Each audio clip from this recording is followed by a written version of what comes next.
Sports Professor Rick Harlow inside the $2.6 trillion business of sports. You're on the record with one of the most prolific administrators, entrepreneurs in this or any other era in sports. Not just football, it's golf, it's stadium building, it's soccer. It's all of the entities that Arthur Blank and his foundation, philanthropically, have gotten involved in as well. Sports debate, youth sports, a whole host of issues. And Rich McKay rises from a Stetson Law graduate, 8 years. He joins the Bucs in '92, learning the legal trade. He goes to Princeton, but he studies economics. He's not a football player. Leave that to his brother. And he's a Bucs general manager from 1994 to 2003. By the way, Super Bowl XXXVII, Jon Gruden, one of the highlights, you'll let him tell it. And as Falcons GM in 2004, 2011, 7 playoffs, 3 NFC championships, Super Bowl LI, the 28-3 rebound. We don't necessarily want to talk about that, but we certainly should. He's now in TGL, the World Cup. As timely as this is, he'll talk about Atlanta FC. We'll talk about the Superstores, the First Tee program, Arthur Blank's philanthropic interests, the obvious youth sports and otherwise. By the way, stadium building, the deal in Tampa that I was lucky enough to, as the NFL guy, work with him on, and Mercedes-Benz Stadium, big deal. Obviously, the generation of significant dollars, very important to his organization, to Arthur Blank, and the NFL. He's over 25 years, he's corrected me, on the competition committee. He'll talk about the structure, talk about the partnership, talk about the rules. And if you want to know anything about the NFL, but also sports and the interrelationship between sports and the law, here it is. And by the way, what about his dad? You remember when his dad coached the Buccaneers in the late 70s, and a reporter asked whether he liked the execution of, at that point, winless Tampa Bay Bucs? He'll tell it, but he basically said, I'm all for it. It's all you need to know about the family sense of humor. Here's Rich. 36 years in the NFL. Unbelievable. How are you? Really good, Rick. Really good. You know, don't quite have the same amount of hair as when I started, but I'm doing well. Yeah, no, but that's no criteria. Mine used to be black, but after 3 days in the public sector, it turned immediately gray and would stay that way. So March 16, 1959, you're maybe 1 day old. Did you ever think that in a very short period of time, you would redefine the basis of the sports business? I don't know that I have, but I never thought I'd be in it. You know what's crazy, Rick, is people say, hey, how did you get into the sports business? I never went into it to get into the sports business. I got into it to be a lawyer. You know, my dad was so forceful to my brother and I, saying, hey, listen, you got to have a profession. Football is hard. Sports is hard. Get a profession, raise a family, do it that way. So I became a lawyer. My brother became a lawyer, and both of us went back into football. So it really is amazing that happened. Yeah, it's ironic for your dad to tell you, you got to do something else, since you have a picture in your office where, from the Tuscaloosa News, I guess it is, September 70, where it's USC 42, Alabama 21, and you hold that picture to remind you of his legacy? Yeah, I don't need to, for me, I don't need to promote his legacy. It speaks for itself, but I do think there are moments in time that we should remember, our family should remember for him, and that's one of them. He did something that a lot of other coaches didn't want to do, and he didn't have any problem doing it. And the other thing I always remember, with my dad when he's coaching at USC, is he only had 4 or 5 coaches that were really his friends. I mean, you said were really close friends, and one of them was Coach Bryant. And the cool thing about their friendship is they did a lot of things together. Nobody ever heard about it. They did, they had some crazy times together. Nobody ever heard about it. They decided to play a game that really meant something. I mean, it was a big time game from integration standpoint and the South standpoint. You know what? Neither one of them ever did an interview ever that described why they did it and what the arrangement was. And I think that speaks volumes to them and their friendship. I think part of it, too, you look back on both of their world-class coaching careers, and one of the words that rises to the top of the list is humility. for both. And I think that's a big deal. And you've learned that, other than the occasional joust about how good looking you are, you haven't in fact learned that. But do you get tired of, with all of the accolades of your father, the best thing he's remembered for is that famous execution line when he was Tampa Bay Buccaneers coach? So the execution line people have butchered over the years, Rick. But remember, it was a simple line. It was we played then Redskins, today Commanders. Playing George Allen, my dad and George not best of friends, and lost, I think, 9-0. And I think we only had 60 yards. And that was when someone asked him what he thought of his offense's execution. And he said very simply, "I'm in favor of it." I think that was a very eloquent line. I think for him, Rick, he taught me this, that, when times are tough and when people are tense, use humor as the distraction. And what he liked to do was really use humor after a game that didn't go well. And the idea was, it just takes everybody to a different spot, and it really starts to focus on you as opposed to the team. We lost 51-0 to Notre Dame at home. 51-0 to Notre Dame at home. That's our arch rival in 1966. And his line after the game was, when they asked him, "What did you tell your team?" He said, "I said, men, those that need showers, take them." And that just was a line that all of a sudden got everybody laughing and realized this is not the end of the world. We're going to be back next year. And I think in the next 9 years of playing Notre Dame, we lost once. And so kind of turned that around. So here's the career path. So your brother, who I would argue, at the risk of cutting this interview short, was a much better athlete, maybe? Yes, yes, he was. Yeah, okay, fine. But, he plays college football at a great level. You decide no football, go to Princeton, economics major. What was the decision there? Football, always use the doors that can be open for you. Feel free to let people open them for you. So for me, football opened that door. I got recruited there. There's no way I'm getting into Princeton if the football team doesn't have me on some type of list to help. I got there. As soon as I got there, it's a veer formation. I'm not that fast. I can throw it a little bit. And I quickly said, you know what? It's not for me. They fired the coach that recruited me. Best decision I made was to not keep playing. I played golf, loved it. And for me, the other thing, Rick, I'd say that I learned at Princeton was, and I use this line a lot, and I am not exaggerating, there were 4,000 kids there. There were 3,999 smarter than I was. And what Princeton really did for me is made me compete. I mean, you had to wake up every day and compete because a lot of these kids were prep school kids. A lot of these kids were really well educated, and they were uber competitive. And if you weren't competitive, I came home with a 2.8, I think, after my freshman year. And my dad said, I got one semester left. Then I'm coming home for good. I'm out.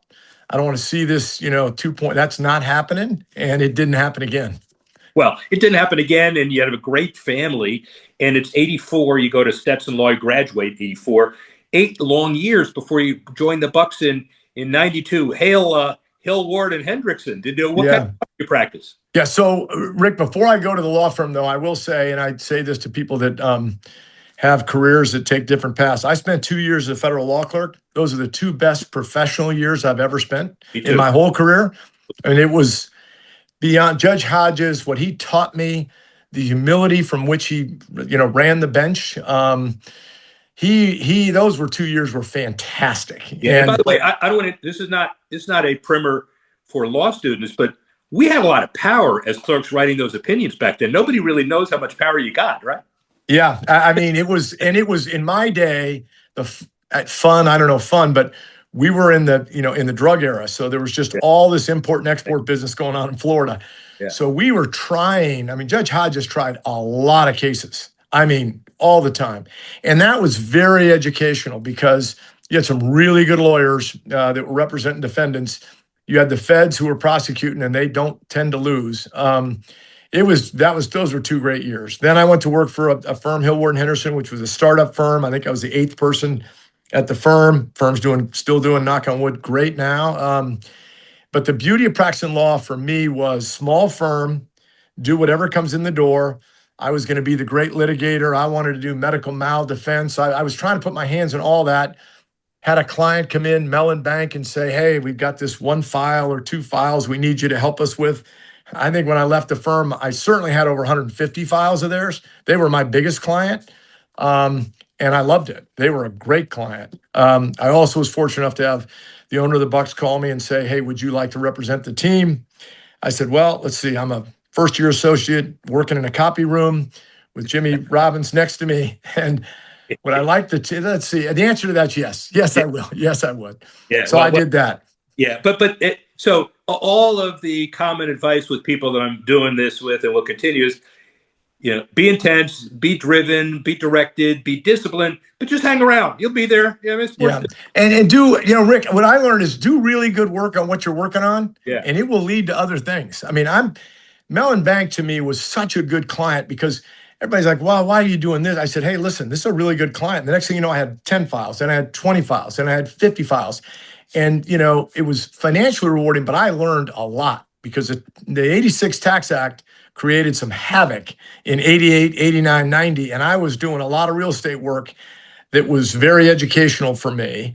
And then the big moment for me in that run is Mr. Culverhouse called me, and it's a story I tell all the time at law schools.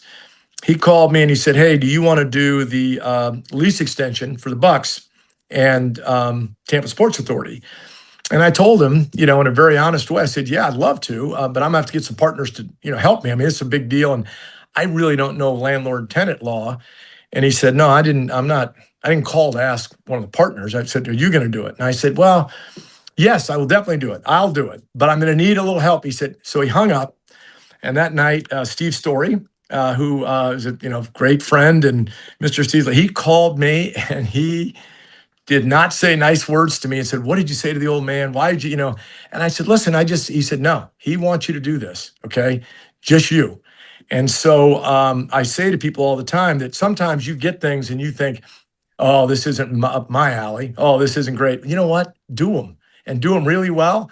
And for me, it became, 25% of my career, 35% of my career. And that was a really cool moment. First of all, it was great that Mr. C gave me the opportunity. But secondly, I'm happy with the coaching Mr. Story gave me to go ahead and do it and just do it myself. All right. So the John McKay advice to people is never say you can't do anything and then figure it out on the fly. Kind of. Although you had the ability to do more than just figure it out on the fly.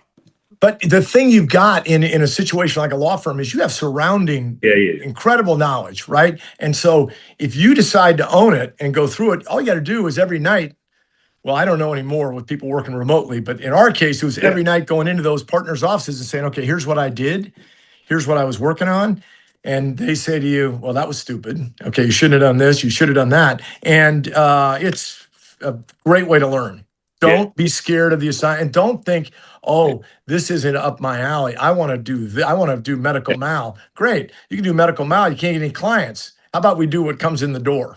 Yeah, good. Well, so we got a lot to cover in a short period of time, and we're now getting to football. So we'll fast forward the GM Bucs through 2003, just asking, what do you remember most about Super Bowl 37? I tell people this, and I said it at the time. I remember very, very distinctly standing on the podium.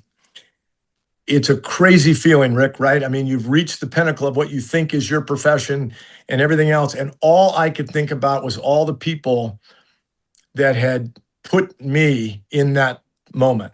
And that was my parents. That was Judge Hodges. That was the lawyers at Hillward Henderson. But you know what else? It was the players that didn't make it to there. It was the Brad Culpeppers, the Hardy Nickersons, people that had played for us, but you know what? They weren't there that year. And then I always would think about Tony Dungy, because for me, I think the one thing about Tony was I'm not sure in my life I've ever had a better mentor. And that mentor reported to me. Okay, that's not how people think mentorship doesn't work that way. It does work that way. You just got to learn from the right people. And for me, hiring Tony, taking that risk, being a part of the Glazers with taking that risk, it didn't just pay off for the franchise. It more than paid off. And we wouldn't have been standing on that podium but for that. Was it hard to go to the Falcons in 04 and easy to accept the GM in 11? But what about 04? I would say that going in '04 was the hardest thing I've ever done. There's still bitterness, I'm sure, by leaving and so forth.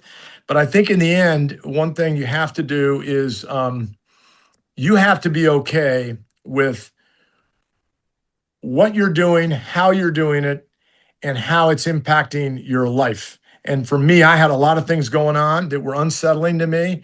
And it was the right time for me to go. I was becoming a problem as opposed to an asset. And I think one day I just went into my wife and said, I hate to tell you this because she's from Tampa. The boys were born in Tampa, raised in Tampa. I said, but it's time, we need to go. And we went. 7 playoffs, 3 NFC championships, an incredible legacy. I'll ask this at the risk of hanging up.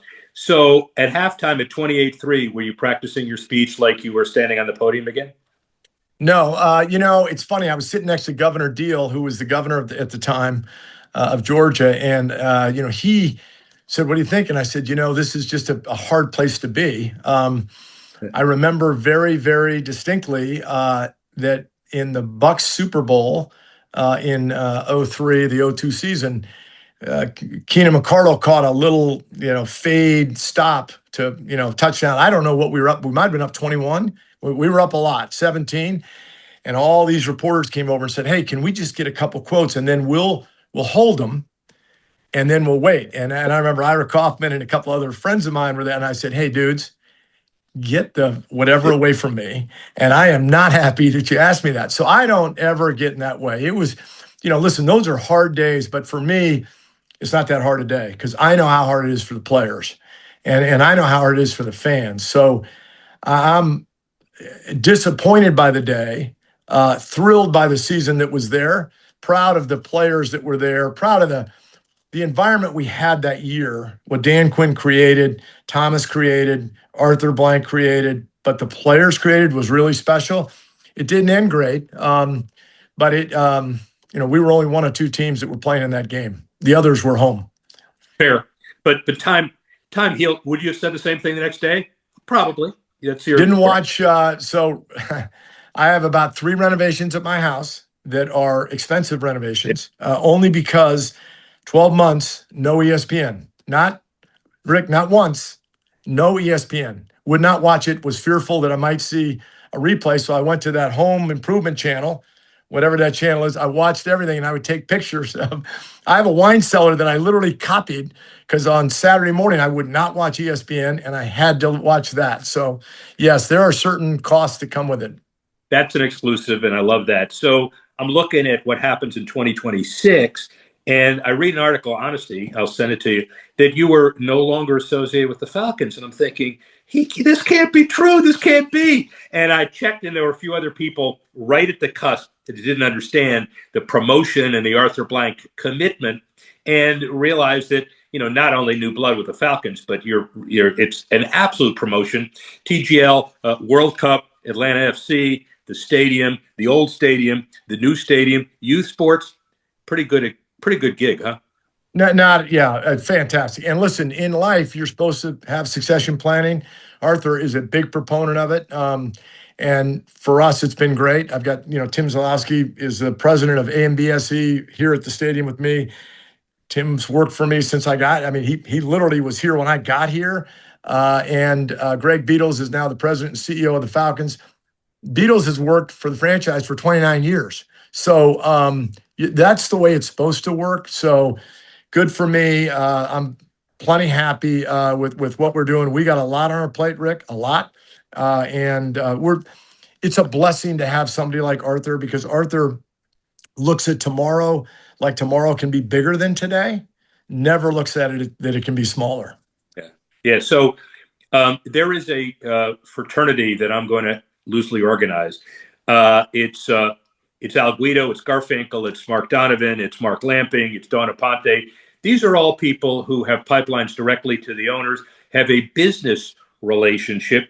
Truly, they want their team to succeed. But if for some reason the team doesn't do great that year, they transcend and they survive. You are a survivor. You're not doing it intentionally, but there's a whole bunch of people now that are business oriented surrounding owners in the NFL. But I think that's a credit to owners that find people that have a football skill and say, hey, I'm not going to just let you live in that skill. You're going to have to do more. And in our case with Arthur, his more was try to get a new stadium done, try to get something that was going to be the successor to the Georgia Dome. That's what he challenged me with. And that's what we did. It's hard when you are a GM to not be a GM until you've not been a GM for a year. And then you go, you know what? There's something to this. Yeah. I'm sure Sunday afternoons they're a little bit different. Yeah, there's a little something to this. Not the same stress. Are you ready for the World Cup? Oh, we're definitely ready now. I would say this. It's a monumental challenge, way different, Rick, than any other event we've had. There's no event we haven't had here. I mean, we've had Super Bowl. We had a Final Four that COVID canceled. We have another one coming. We've 2 national championships, college football playoff, I should say, national championship. We had a lot of big events here. This one's different, right? This one's bigger than that. And this one's over such a long period of time. It's an 8-week period of time. You have 8 matches, including, a semifinal. We're ready. We know it will be different than anything we've ever had, where we've had so many people here in the city that are transient. They're in, they're out, they're going to another match in another city. They're coming back to Atlanta. There's a lot on our plate, but I think in this one, what I do notice more so than any other one is the level of partnership between the federal government, the state government, the local government, and then all of us, the operators, is really good. And I give a credit to all the people along that line that we've all gotten along and all tried to get to the idea that this has to be the best World Cup, that's ever been. PGA Superstore, TGL, First Tee, your prolific golf skills. It's all related, right? Yeah, it is. Oh, sure it is. It's all related by Arthur. Yeah. Again, Arthur's, blank bought PGA Tour Superstore. People don't realize there are 4 stores and no payroll. So there's a little bit of a problem, because one thing that people that work at a store, they would like payroll. And when you can't make it, it's not good. So to see it where it is today, it's a credit to Jill Spiegel, to Dick Sullivan, but principally to Arthur Blank for, they got 80 plus stores.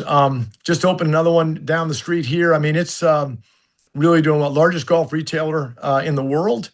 On the TGL thing and the WTGL thing, which is, this virtual golf league. I got to say, when I first heard it and they said, oh, we're thinking about buying in, I'm like, what? Let me see this again. And then the original structure that was built, as you may know, it fell down. Yeah. So it collapsed and they were delayed a year. Yeah. Had to build another one. And it's been an incredible success. And to Mike McCarley and the guys at Tomorrow Sports, they've done a really good job. Yep. So youth sports, I'm self-serving, but you made a major commitment to the Urban Debate League and becoming one of the first teams that kind of helps in the urban debate process, teaching kids how to disagree, but not be disagreeable to do it. And, kudos to how youth sports plays in that, not just football, but basketball, debate, and other esports and other sports. Yeah, well, we're, youth sports, Arthur's got a passion for it. We have certainly been big supporter. We're a first mover in the girls flag football world. When we moved in that world, I want to say the first year, Rick, we had 12 schools in Georgia, and we were in no other states. This year, I think they've just announced today, we're 327 schools in the state of Georgia. Over 10,000 girls will play next year. We're in Alabama. We're in Montana. And that's all because Arthur's been willing to put, his money behind growing that sport and giving young girls an opportunity to play what we think is the best team sport in the world. So we're happy to support your cause, but we're happy to support youth sports. I think he's given the 2 largest gifts ever to First Tee. So that just shows you, and he did that before his golf investment. That's just kind of who he is. Yeah, we have First Tee things coming up soon too. So you're not done with me. A couple of more questions. Competition committee. You've only been there 25 years. I can't believe. No, it's longer than that now. You said that. You just questioned me on that. I got on in 94, whatever that is. Oh, 94. Yeah. Well, 94. Feels like only yesterday. Yeah. So, what is the, it's equivalent, I think, to being a managing partner in a law firm and the head of the competition committee? Because you're always you're watching your back, you're looking at who does what for their own individual gain. Kind of a hard question. Maybe it's a little bit self-serving. What's the hardest debate that you've heard or had as a member of the competition committee relative to rules? Rick, we've had so many, it's crazy. I would say that when we were in 95, 6, 7, and 8, we were in a situation where people were scrutinizing us because of health and safety. And they were really, our participation numbers in sport were going down. Less high school kids were playing. And so we were passing rules a lot on what we would call defenseless players, right? People that were in the air, catching the ball, the quarterback. And I mean, we would have some spirited debates because the old school coaches were like, that's just not the way the game of play was played. That's not, and you would have to, argue with them of why we should do something. The beauty of what's happened, the evolution of what's happened. First of all, in football, what I love about the competition committee is it's not us, the committee. It takes 24 votes to pass anything. So it is the owners.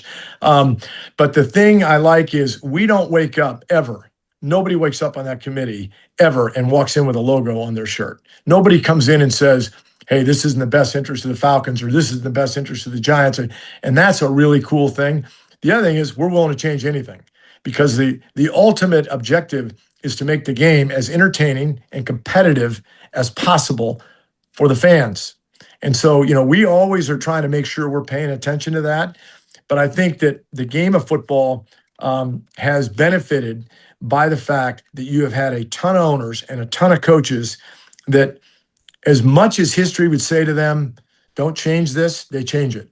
And that's a credit to them. And I think the thing you've got today, which you can see in your business, we see it in everybody's businesses, the data we have today is 100%, and that's a big number now, better than it was 15 years ago. 100%. It's just crazy how good the data is. And that data, Rick, allows you to do so much more. Yeah. The data shows us exactly how long it's taking us to start the clock from the time the ball goes out of bounds. Before we used to guess. We used to say, well, it looks like it's about 4 seconds. Now we know exactly what it is. And we know how to change it. So the data today is just really, really good. That committee's in good hands. Couple more. So the legacy of stadium building, you're one of the only human beings that have successfully quarterbacked soup to nuts, at least 2. You're going to deal with a 3rd. And there are a lot of other issues as well. Pre-COVID, it's about $5 billion of total construction on stadiums around the U.S. Then it cut. Now it's about $32 billion in the pipeline. Easier, harder to do? Yeah. I say it is. It is easier today, but I say that only because I believe that the owners are more willing, and in many instances more able to put their own money in. It doesn't mean that you don't want a public contribution. You do, because the numbers are so big, and you do want the public to buy in. But it does mean that these owners are willing and able. And I think the challenges in the 80s was that, they weren't, a lot of those owners were not able, and in the 90s, not able. So that's how these moves happened, relocations happened. I just think we're in a better place that way. I think when you see what the Commanders are going to do, and they're going to just move back downtown and go where we all think they belong, right? It's fantastic for them. I think when you see Arthur Blank, when we decided where our stadium is going to be, it's I don't know, is it 400 yards from where the old one was? It's downtown. It's where it should be. And, we put a ton of money in it. We got public support, but in the right way. We got public support from a hotel motel tax, which is a visitor tax. So I think there's plenty of ways to do it, but I think they're just a tad easier because of who the owners are today. But they're not, when you go on that breakfast tour, because I've been on it, and you try to sell this dream, it's not the easiest dream to sell. Right. People say, why aren't you doing it? Why aren't you, and you're like, well, hold it now. There's a lot of things going on here that you're going to get a benefit from. But I do think, Rick, the one thing that is different from like when we were the Bucs and we were talking about going to Orlando, here's the big difference. These buildings like ours today are not football stadiums. They're not soccer stadiums. They're everything stadiums. So, Tim Zalowski, our president, likes to say that last year we didn't cook food 6 days in our stadium. I think it's more like 10. But that, if you go to a normal old stadium, let's just go to, Raymond James when we first opened, we only were operating. That stadium was only open and operating 30 days out of 365. Now we're open every day, doing events, so we are much more of a community asset, I think, today. And I like that. That's a good thing. Perfect segue into the second to last question. This was written by a really important dude. Was it? Oh, that's my book. So, okay. But your contribution in there was one of the best. Clearly, I say that to all the guys. Yeah, of course you do. Yeah, lesson learned. It's the 12th time you've said it. Today, it could be a 30th. Listen to the lesson learned. Listen to your customers. Don't add your filter. Respond to their input, and you will find success. That's probably a mantra that carries to everything you do. Arthur Blank, listen and respond is the culture value. We have 6 culture values on our wheel. Listen and respond. It's the coolest thing, Rick, because a lot of these values that people have sometimes get corny, but in his, we kind of know each one and know them in depth. The beauty of listen and respond is how many times I can hear him in my head saying, remember, don't do what everybody else does. Don't listen. And when the customer says they want a yellow sweater, you give them a light blue because you say, nobody likes yellow. They'll like this light blue. It's way better. And you know what? That's not what the customer asked. Just give them the yellow. And so he's big on that. And we try to live by that. All right. The final two final questions. First, you got the Lifetime Achievement Award from the Old Guy Award. It's called the Old Guy Award. Yes. Yeah. Well, but December 4th, 2023. So you got it too early in life. What like now? Does that mean you can do nothing now? Yes. What is the next step after a Lifetime Achievement Award? Yes, I'm not sure. Yes, that's very nice of you to say that. But yes, it is the Old Guy Award. When they gave it to me, I said, "Oh, that's great." It was the chamber and the sports council, which was very nice of them. But I said, "Hey, come on, still got a little something to go." All right. So, and here's the final question: 7 years from now, do we see you in national politics, in law? No. Well, wait, let me finish. In Okay. leadership, as the commissioner or a 3 handicap? 3 handicap. All right, see, there you go. Okay. It's a pretty. You just gave me the ABC, and I'll take the. Give me 3 handicap. All of the above. Hey, listen. Here's the deal. I'm so excited to have this as the debut show.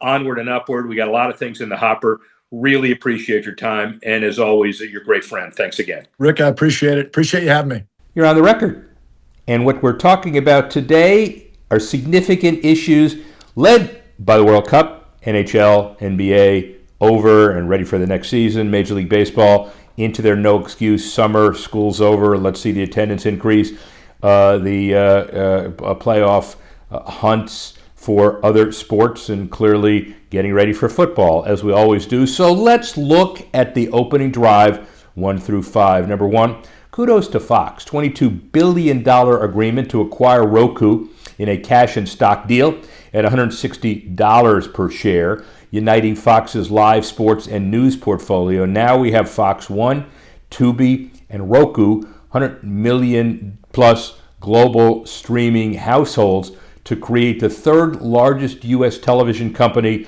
by share of viewing, and the only vertically integrated live sports broadcast plus CTV in U.S. media, giving Fox first-party advantage over data across World Cup, NFL, college football, etc. And Fox pricing its ad inventory heading into a significant sales period. And by the way, the ratings certainly don't hurt either. That's number 1. For the World Cup. Number 2, how about New York? 2 million fans pack Madison Square Gardens, Canyon of Heroes, Fifth Avenue, way after.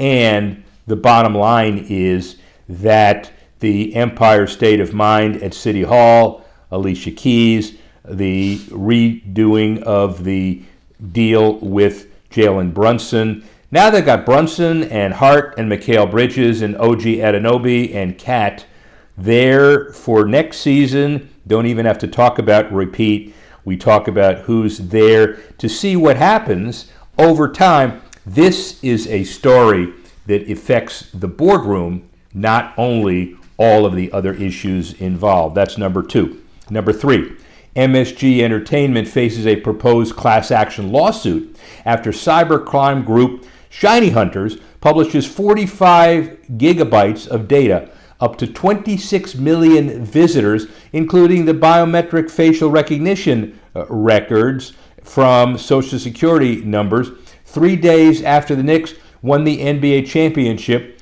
reigniting James Dolan criticisms and a surveillance program that previously drew New York AG investigation.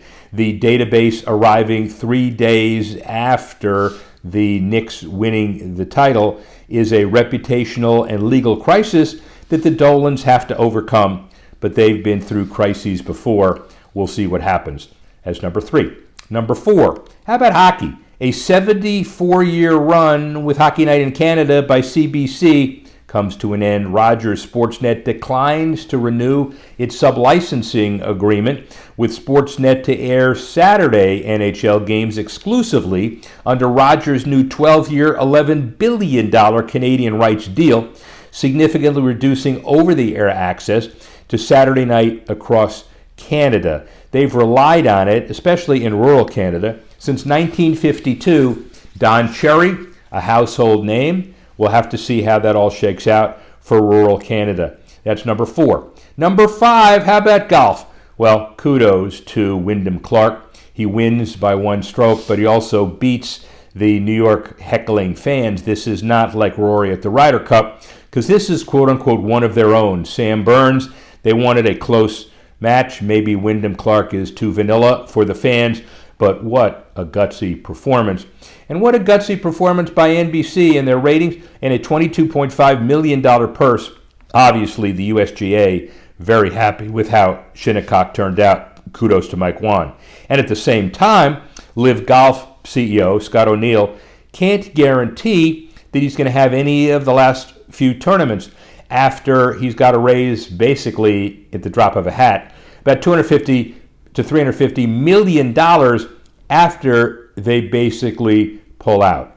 And at the Saudi Public Investment Fund. At the end of the day, Bryson DeChambeau's contract expires at year's end, and the Louisiana event that was postponed, who knows what's going to happen with that. So they've got their work cut out for them, and that's your opening drive. Up next, the 5 to watch. Number 1, it's easy to talk about the World Cup. The 15 million daytime viewers for the game in Seattle, the Australia Day that'll live in infamy all over the soccer world.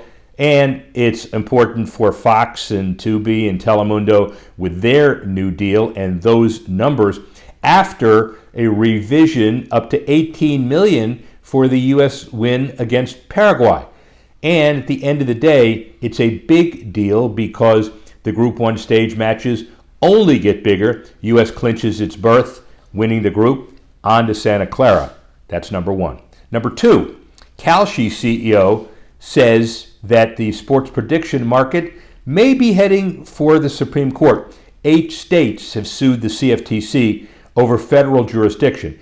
Kalshi holds 91% of the regulated U.S. prediction market, and they consider traditional sports books their primary competition.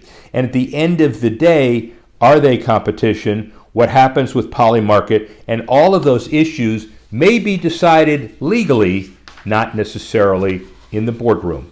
That's number 2. Number 3, the other example about the World Cup is what the countries are doing. About $625 million in DHS money spread out across the United States, spent well because all of these cities didn't know where they were going to get their extra dollars. Plus, the major event redevelopment program allows the cities to dip into a mega event fund that allows, of the 34 match days, for example, Houston to have their fan fest of 15,000 people per open every day, not just during their 7 days where they have matches. A big deal, a big number. Remember, we said FIFA generating about $13 billion in profit for them, and $30 billion of economic impact for the U.S. markets. This is part of the $30 billion. That's number 3. Number 4, Michigan State signs a Big Ten Conference's first Jersey-wide, department-wide Jersey patch sponsorship, MSU Federal Credit Union, 10-year agreement, 23 varsity sports, using the example of the NBA's $318 million revenue to generate significant model here, commercial NIL opportunities, as well as benefiting 125 sport business students, clearly doing the right thing. Watch for others to follow pretty darn quickly. That's number 4. And number 5, the DOJ approves Paramount Skydance's approximately $110 billion acquisition of Warner Brothers Discovery. No divestitures, no behavioral remedies, although the European Commission and UK CMA have other issues they've got to decide. But the deal was approved, no hurdles, vertically integrated. Look for the juggernaut. Sports Professor Rick Horrow, that's your 5 to watch. I'd like to thank Khaled Khazar for working with us and putting this together. Thank all of you for listening and watching. Get ready for the exciting half of the World Cup. Certainly more to come. Sports Professor Rick Horrow, inside the $2.6 trillion business of sports. Speak with you soon.